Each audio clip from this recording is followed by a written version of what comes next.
In this video, we're going to be talking about why you need to be playing the new WoW remix Mists of Pandaria. And in case you've been sleeping under a rock, this is going to be a new limited time running event in which all players will be able to join and play. It'll feature tons of accelerated leveling goodies and other powerful additions to your characters.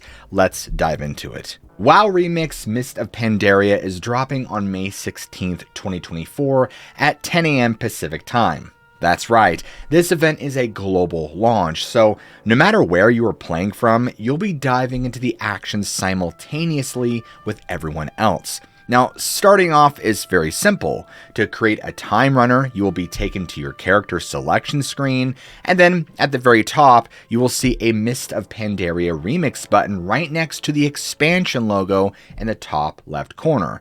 It's very similar to the whole Plunderstorm system in which you would create a new character, and this system is practically identical. To my knowledge, there are no separate realms for time running. And just in case you weren't aware, these time running characters are locked into a special instance of the Pandaria continent. Now, this means that players cannot simply leave this continent via teleportation or Hearthstone or even portals. Unfortunately, this means that even once your character hits max level, well, they're still stuck in this instance of Pandaria until the event is over.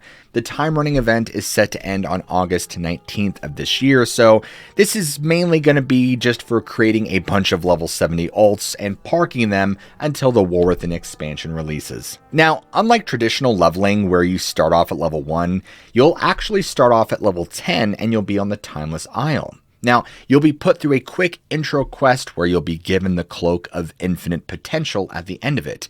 This, my fellow sweaties, is the cloak in which you'll be getting threads to infuse it with power-ups all throughout your leveling journey. And folks, speaking of leveling, you'll be experiencing raids and dungeons, a host of amazing stuff, all while we level for even more loot and an overall more satisfying leveling experience. Now, I don't know about you guys, but I'm all about this. So let's talk more about this special Cloak of Infinite Potential. This is an upgradable cloak which will continue to grow in power with you. As you can see from the Time Runner's Advantage buff, it will give you powerful bonus abilities with each thread you acquire. Threads are items that you will obtain just from leveling your character, whether it be through quest drops, or even mob drops, or dungeons, raiding, instances. All of these, once you acquire it and actually infuse it into your cloak, and keep in mind that adding a thread to your cloak will increase the stats permanently. Some are for primary stats, others are for secondary, and there are even ones that increase experience gain and even speed. So just to give you guys a better taste of what some of the threads will look like, we can see here that there's different tiers of threads based on your character level and what becomes accessible based on that as well. And you'll have some that are based on experience, which a lot of us have seen from screenshots. There's ones of leech, critical strike, stamina, even speed, which is going to be awesome, versatility, mastery, haste, and of course, overall power. Now, this is extremely exciting, and because these powers carry over, you can just keep leveling different characters and eventually become extremely overpowered. And on that same token, you will also unlock several cloak transmogs and achievements from collecting these threads. In fact, the very first one, known as Infinite Power 1, is to collect 40 threads and will allow you to start with more threads. Now, in addition to just getting the 40 threads, you'll also be able to get an achievement called Infinite Power 12, that if you get 4,200 threads, you'll get some very unique and interesting toys, which I'm excited to try and grind my way up to this point. Because this time running event isn't out yet, the language is rather ambiguous, so I'm not sure if it's referring to starting off with a few threads that Blizzard will give you in your bag, or you're actually going to be able to start a new alt with a fully upgraded cloak from your main character. We'll just have to see. And speaking of gear and equipment, one of the things I'm most excited about with this time running event is, unlike any other time in World of Warcraft history, you can actually trade all of your gear for new currency called bronze. And what this new currency system allows you to do is actually very similar to what's happening right now in World of Warcraft Dragonflight, where we can exchange various tiers of crest to upgrade our gear. But unlike Dragonflight, if you get equipment that you don't want to use or that you can't use, you can simply exchange it for bronze. And not to mention there's also various other ways to obtain bronze, like looting mobs, opening treasure chests, flying through bronze orbs that are all throughout Pandaria, as well as completing scenarios, dungeons, and raids. And did I mention that you'll be able to fly from the second you get to the Pandaria continent? And yes, that does include dynamic flying. Now, let's talk a little bit more about the jewelry and trinkets, because I believe that these are going to be intrinsically linked to the entire experience. There are actually two special gems, two kinds I should say, and we'll address those two first. And so as you level up your character in WoW Remix Mists of Pandaria, you will start to see pieces of gear that drop and that will have sockets. Well, since you can't just go to the auction house and buy gems, you will actually obtain special gems that you can socket this gear with that will hold special abilities and stats. I also forgot to mention that upgrading your items with bronze gives them the extra chance to add sockets. Pretty cool, right? And there are no such thing as random sockets. Everything is determined by an item's level and the slot it goes to. Now, in terms of what you can socket your gear with, meta gems, which you can purchase for 500 bronze, will grant your character a special, powerful ability with a long cooldown. Think like the abilities you get with high-end trinkets, but these are going to actually scale with the item level of the gear they're socketed into. Now, it's important to note that your character can only have one meta gem, which goes into your helmet. So you have to choose which ability you want to utilize the most. Now, for the meta gem power, the first one is Bulwark of the Black Ox, and it basically allows you to channel the Bulwark of the Black Ox for 10 seconds, charging an enemy, removing all stuns and roots, gain a shield absorbing damage, and taunt enemies with 20 yards. This could be a lot of fun to do, especially if you're a tank spec. Funeral Pyre grants the caster one primary stat for 1 minute. Every 1 second, gain a stack of Funeral Pyre, suffering fire damage per stack. It will be removed early if activated. Am I the only one that's missing the point here? Because I guess I don't see how this could be all that useful. Precipice of Madness. Shroud your party members within 40 yards with Void, granting them a shield absorbing damage for 10 seconds and reducing their health to 10%. Damage taken from this effect is added to the absorb. This seems like it could be a really great healer or tank meta gem to have as well, just because of that power. And then you have Soul Tether. Tether your soul to an ally for 1 hour, redirecting 20% of their damage taken to you as shadow damage. Ward of Salvation. Restore health to an ally and grant them a Ward of Salvation for 10 seconds, absorbing damage equal to the overhealing. And while Ward of Salvation persists, all healing taken grants absorb instead of healing.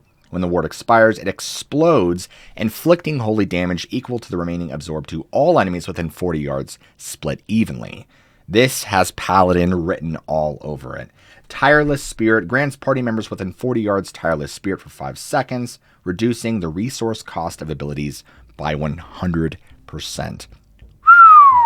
This is going to be cool. Locus of Power. Channel arcane power for 4 seconds, and every 0.4 seconds infuse yourself and 2 allies within 50 yards with haste, critical strike, and mastery. This could be a good buff. Morphing Elements summons portals that launch devastating elemental attacks for 10 seconds, and this culminates in an explosion that deals 0 elemental damage to enemies within 15 yards.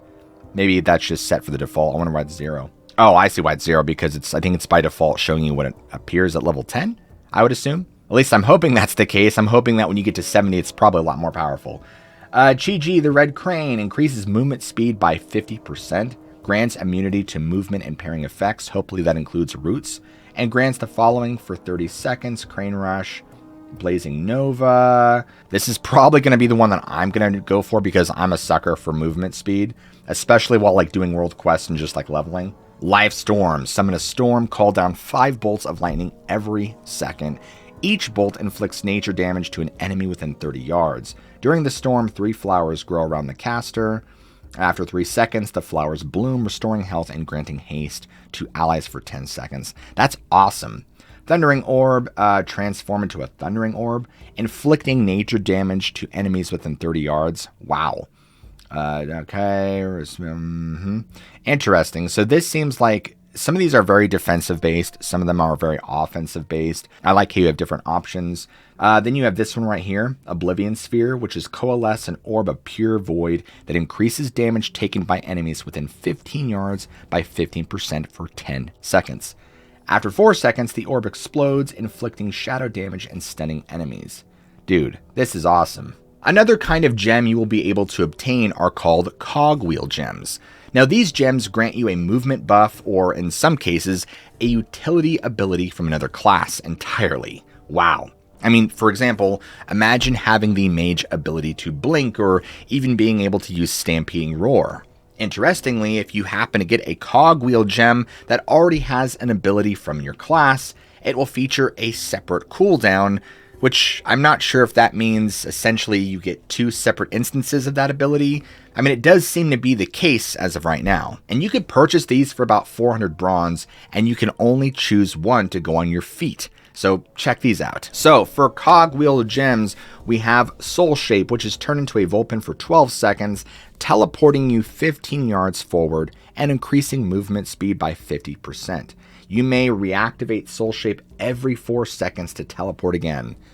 Dude, that's awesome. This is going to definitely help people like level really quickly. Death's Advance for 10 seconds. Your movement speed is increased by 35%. You cannot be slowed below 100% of normal movement speed, and you're immune to forced movement effects and knockbacks. Dark Pact sacrifices 20% of your current health to shield you for 200. So I'm just now having the epiphany as I'm reading this that these are all the utility spells that they're giving you that obviously as any clash you have the ability to gain. So what's really cool about this, especially with the different cogwheel gems, is that based on your needs, like let's say you're a DK, and we all know that DKs suck with mobility, but you might be able to pop in a Soul Shape, or you might be able to even pop in, say, Pursuit of Justice, or that's probably a bad example, or even a Hunter's Trailblazer to kind of help give you more oomph and kick to your playing experience. I love this. This is incredible. Or even being able to be a warrior and have charge and blink, or even, being a rogue and being able to have heroic leap. Like, it's just, the combinations here are so cool, and I'm really excited to get to actually play with this and see what you can do.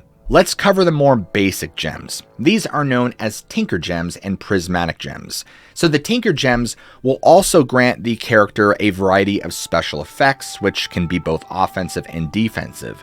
Now, in addition to obtaining these gems from all the usual ways like looting mobs or opening chests or completing quests and dungeons, players can purchase these gems for 300 bronze. Like all the rest, they will scale with the item level they are socketed into. And as a matter of fact, players can have a total of 12 gems socketed at any time on their gear. As far as the Tinker Gems, like I said, you can do 3 on your shoulder, 3 on your wrist, 3 on your glove, and 3 on your belt. And what's cool about these is, unlike some gems you see where it's just like a certain percentage towards a certain stat, these, like the other gems, actually give you buffs to certain abilities and things you do instead of just a flat percentage buff. Just because of the sheer number of gems here, I'm not going to go through each one of them, but you can kind of just see how powerful some of these are, like Warmth Healing Taken increased by 10%. Your movement speed is increased by 5%. Casting your major class cooldown causes you to overload, inflicting nature damage and stunning enemies within 40 yards. And so as you're going through these, rating these, you could probably just start to like put combos together of like what classes you should attach what gems to and like what that can allow you to do. This is just going to be completely crazy of how much fun we're all going to have adding this stuff to our armor. Prismatic Gems, similar to the Tinker Gems, focus more on secondary or tertiary stats. These gems will have 4 different qualities, and if you're a fan of Diablo 3 or Diablo 4, you can actually combine 3 gems of the same quality to upgrade it to the next tier.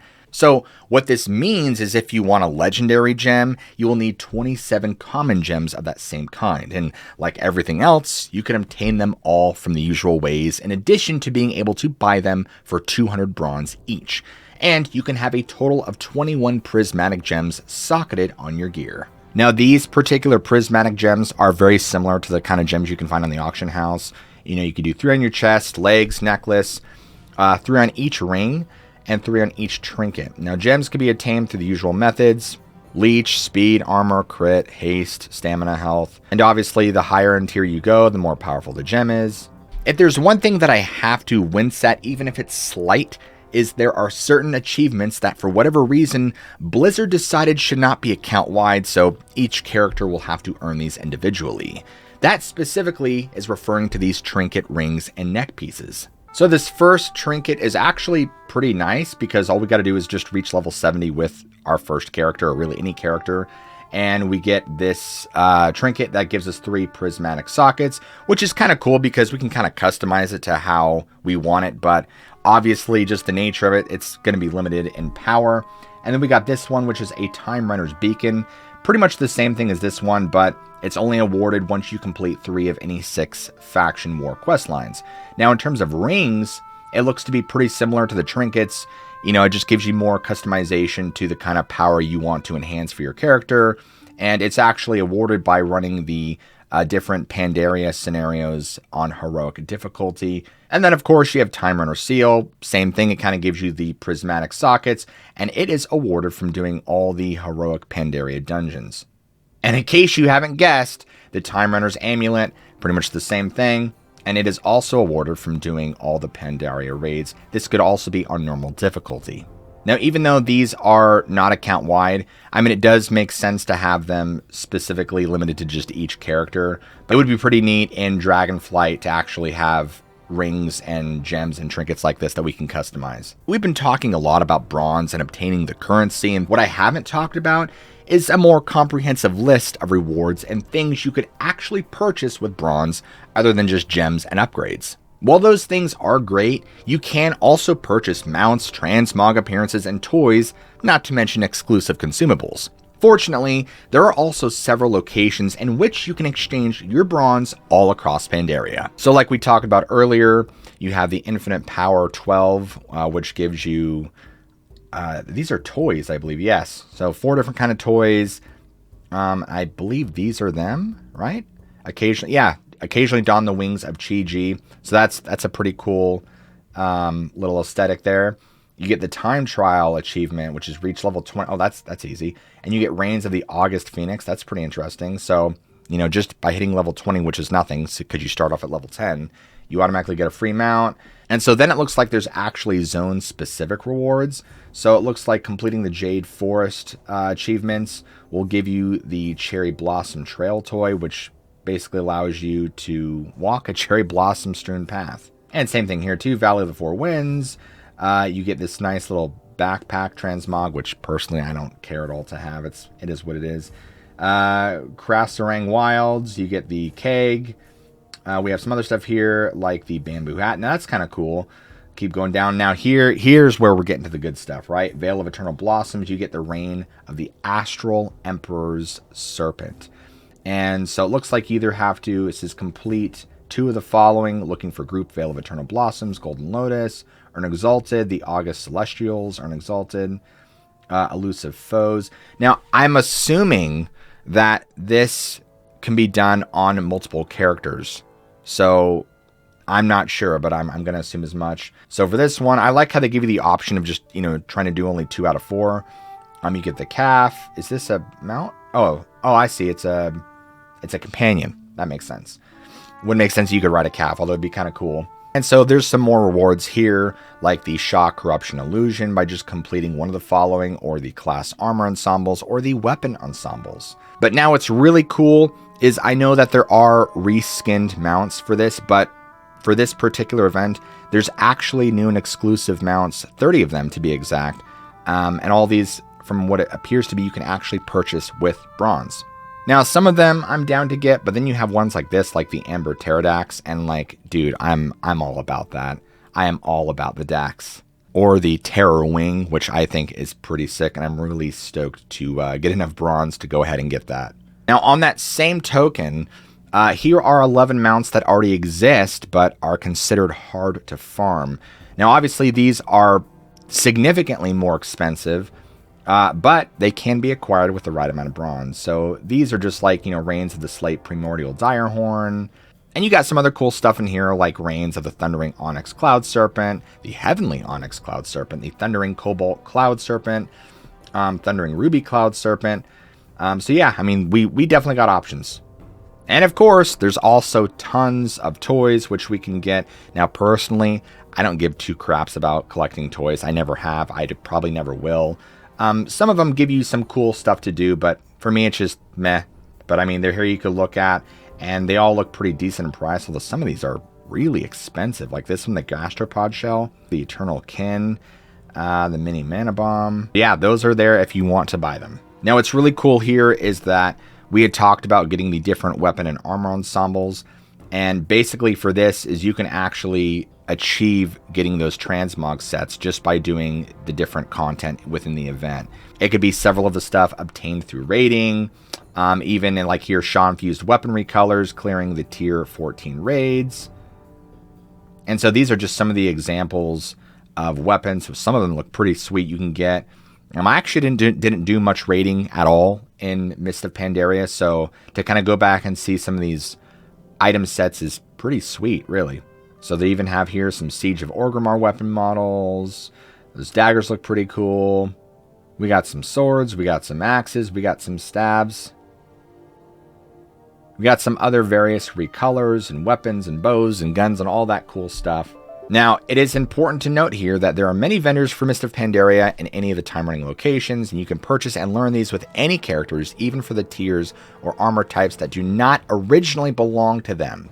So as example of this, a Demon Hunter can purchase or learn any cloth, leather, mail, or plate, but can only use leather, obviously. Okay, it tells you the different people in which you can find this stuff for.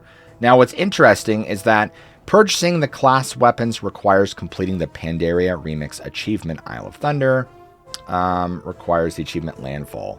And here is all the different stuff you can get. So this is probably my favorite part, because I love transmog stuff, is that you can get the different tier sets for the class for this one low payment of 5,000 bronze.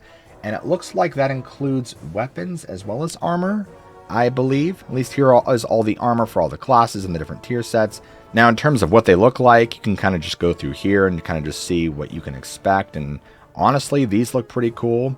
Now, keep in mind, if you want to go even lower in bronze, you can just get the Pandaria Dungeon Ensembles. And it's the same thing. They're full armor sets, about 2,500 bronze. And this is basically what they look like. Not near as cool as the raid sets, obviously. Actually, these aren't even class specific. They just look like they are, oh, I see, they're cloth, leather, or mail, or plate specific. So yeah, that's an option if you like that. And then, of course, they have the World Ensemble sets, which are actually all armor types, which means that no matter what class you play, you can transmog into it, I believe. And from the bronze here, we can see that they're a lot cheaper. And some of these actually don't look half bad. I think what will be a huge bonus is you can actually blend these with other transmog sets or use pieces of them to blend and make your own, which is one of my favorite things to do. Now, here's something that I think a lot of you will really enjoy as well, and these are the Trading Post Recolor class ensembles. So kind of like the tier sets, they actually give you options for, you know, the actual armor and weapon set for each class. The bronze cost, which is pretty decent, assuming that it's not hard to get a bunch of bronze. And yeah, basically what they look like. So these, again, are the different ensembles you could find or have been able to find on the Trading Post. And it looks like they're just recolored. Again, they include the weapons. Some of these look pretty cool. I actually missed out on the Trading Post for the Demon Hunter for whatever reason. So these will be pretty sick to have. The Druids look great. Evokers, Hunters, all these look absolutely fantastic. So I'm really excited to get my hands on these. Now, obviously, if you guys want to go ahead and check all these out yourselves, you can simply just go to the link down in the description where I link the Wowhead page that has all the models and lists you can look through. Now, I may not have included all the details about WoW Remix Mists of Pandaria, but this comprehensive list should cover most of what we can expect from this exciting release coming out this Thursday. Now, I don't know about you guys, but I am stoked. In fact, I plan to create a long play video beginning with character creation and progressing to level 70 in WoW Remix Mists of Pandaria. And so I'll do my best to include all the best pointers, tips, and tricks that can dramatically help your experience in this special instance of World of Warcraft. And since you guys made it this far into the episode, I want to ask you, are you guys excited at all for this new instance? Are you guys going to level a host of new characters, or are you just going to blow it off entirely and keep progressing in the current Dragonflight meta? Let me know what you think down in the comments below. I would love to hear from you. And if you guys enjoyed this video, be sure to go ahead and slap that like and subscribe button for more content just like this. And stay tuned because I have guides coming out, tier list, War Within news, all sorts of goodies you won't want to miss regardless if you're a filthy casual or a sweaty. With all that said, I'll see you all in Azeroth.